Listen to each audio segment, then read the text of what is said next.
PM Modi का गलत English बोलने पर और टेलीप्रॉम्प्टर इस्तेमाल करने पर उनका मजाक उड़ाया जा रहा था। इस पर सुधीर चौधरी ने इसको देश के अपमान के साथ जोड़ दिया और इसको देश का अपमान बता दिया। अब इस पर सुप्रिया श्रीनेत ने सुधीर और इस जैसे एंकरों की क्लास लगा दी। देखें सुप्रिया श्रीनेत ने क्या कहा। नमस्कार। आजकल भाजपा की फेक न्यूज फैक्ट्री से ज्यादा मीडिया का एक वर्ग है जो कांग्रेस के सोशल मीडिया से खासा परेशान है। बड़ी अपच है, बड़ी दिक्कत है। इनमें से कुछ कमांडो वॉरियर नोएडा के तो ऐसे हैं एंकरगण जिन्होंने शोज तक कर डाले कि कांग्रेस के सोशल मीडिया ने ये क्यों कहा, कांग्रेस के सोशल मीडिया ने वो क्यों कहा। ये वही प्रबुद्ध वर्ग है जो राहुल गांधी के खिलाफ भाजपा के जहर को और झूठ को घर घर तक पहुंचाने में जिसने बड़ी कारगर भूमिका निभाई है। ये वही चरण चुंबक है जिनको राहुल गांधी के खिलाफ बोले हुए अपशब्द सुनाई नहीं देते, जिनको राहुल गांधी की छवि को बिगाड़ने की भाजपा का जो सुनियोजित षड्यंत्र था वो दिखाई नहीं देता, जिनको राहुल गांधी के बयानों को तोड़ मरोड़ करके जो भाजपा झूठा प्रचारित करती है ना वो दिखाई देता है ना सुनाई देता है। इन बेचारों को तो कांग्रेस की पूर्व अध्यक्ष और एक शहीद की पत्नी के खिलाफ बोले हुए घिनौने गंदे झूठ जो खुद प्रधानमंत्री ने बोले हैं वो भी सुनाई नहीं देते।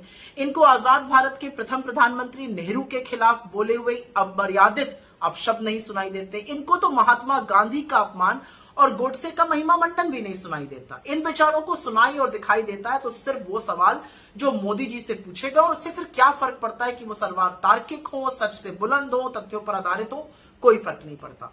तो मेरी ऐसे लोगों को एक चुनौती है और भाजपाइयों को भी चुनौती है। एक वाक्य ऐसा बता दीजिए जहां पर हमने झूठ का और फेक न्यूज का सहारा लिया हो। एक वाक्य बताइएगा।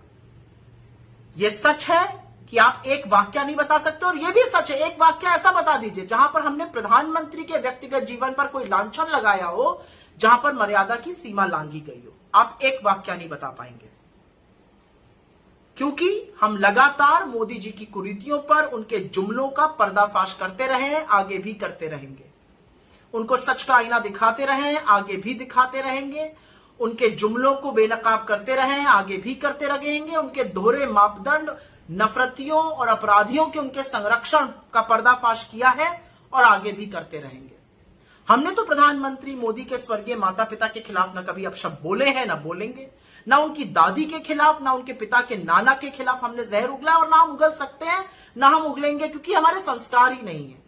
हमने तो मोदी जी के नाम, उनके पासपोर्ट, उनकी शिक्षा, उनकी चाल चरित्र, उनके फलानी चीजों पर न कभी झूठ प्रचारित किया है, न करेंगे। लेकिन हां, हम उनके खोखले दावों को जरूर बयां करेंगे। हम उनके भयावह जुमलों पर जरूर प्रकाश डालेंगे, क्योंकि ये हमारा काम है। हमने ये सब नहीं किया, लेकिन हम तो वो कर रहे हैं जो मीडिया को करना चाहिए था। हम मोदी जी से महंगाई पर, बेरोजगारी पर, गरीबी पर, आर्थिक असमानता पर, चीनी अतिक्रमण पर, अडानी के महाघोटाले पर, महिला की सुरक्षा पर, अपराधियों को दिए संरक्षण पर लगातार सवाल पूछ रहे हैं और सवाल पूछते रहेंगे। ये काम तो आपको करना था, काम हम कर रहे हैं। और असलियत यह है कि भाजपा की परोसी हुई नफरत का सामना हम तथ्य से, आंकड़ों से, सच से और कभी कभी व्यंग से देते हैं। यह भी सच है कि भाजपा ने और मोदी जी ने करोड़ों रुपए और मीडिया के बलबूते पर राहुल गांधी जी की छवि नष्ट करने की बड़ी कोशिशें करी। हम ऐसा चाहकर भी नहीं कर सकते। अव्वल तो हमारे पास इतना पैसा नहीं है, दूसरा मीडिया हमारी तरफ नतमस्तक नहीं है, और तीसरा सबसे बड़ा कारण हम ये इसलिए नहीं कर सकते क्योंकि इसकी इजाजत ना हमारा जमीर देता है, ना हमारे संस्कार देते हैं, ना हमारे मूल्य देते हैं। तो आपको किस बात की दिक्कत है? आपको किस बात से तकलीफ है? और क्योंकि आपको तकलीफ है तो लगे हाथ हमें ज्ञान बांटने से पहले एक सवाल का जवाब दे दीजिए कि मोदी जी से तो हम सत्य पर सवाल पूछते हैं, तब आपको आपत्ति है। आपने ये आपत्ति तब क्यों नहीं जताई थी जब राहुल गांधी जी के खिलाफ झूठ परोसा जा रहा था? कितने शोज करा के आपने खंडन कराया था? कितनी बार भाजपा को कटघरे में खड़े करके सवाल पूछा था कि कोरा झूठ क्यों बोला जा रहा है? अगर एक बार भी किया था तो आपकी बोलने की हिम्मत हो सकती है, आपने एक बार भी ऐसा नहीं किया, तो तब आंख मूंद कर बैठे थे और अब शोज होंगे। ये तो आपका भी दोहरा मापदंड दिखाता है। और अपने भाजपा के मित्रों से मुझे सिर्फ ये कहना है कि इसी जीवन में पाप और पुण्य का फैसला होता है। इसी जीवन में अपने कर्मों की सजा भुगतनी पड़ती है। बड़ी नफरत फैलाई है, बड़ा जहर उगला है। हम तो इसका सामना मोहब्बत से करेंगे, लेकिन हिसाब तो आपको देना होगा। ये तो शास्त्रों में अंकित है। और एक ही बात कह के जा रही हूं, बोया पेड़ बबूल का तो आम कहां से होए। सोचिएगा, मंथन कीजिएगा। कल संडे है, थोड़ा शांति से इसके बारे में सोचिएगा।